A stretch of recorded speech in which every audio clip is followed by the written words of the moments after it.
Aboki. Eben. Yeah. I've been looking for you everywhere and I want to ask you a question about our economy in this country. So how are we going to solve the problem out? Hey, y'all, come look at this. Well, I see Mogo. Ni I know be from Nigeria, I come from Kano, man. God will judge you. What's Kano and Lagos? Lagos and Kano are the same thing. Look at this. So make a tell for me, ko. Nigeria, I know get up for economy teacher. You say? Well, Nigeria, I go back to primary 1.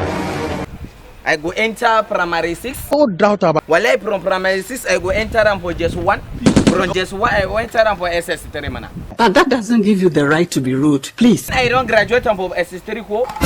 Nigeria, I go learn for economy. Every problem I go solve, man. Hey! I say similar like this, I dey pray. Well, I no get up for my time. God have mercy upon us. Now you guys have heard from Aboki. Aboki say Nigeria have to go back to primary 1. From primary 1 to SS3. That is when our country will be better and our economy will be solved. What's your own view? Drop your comments.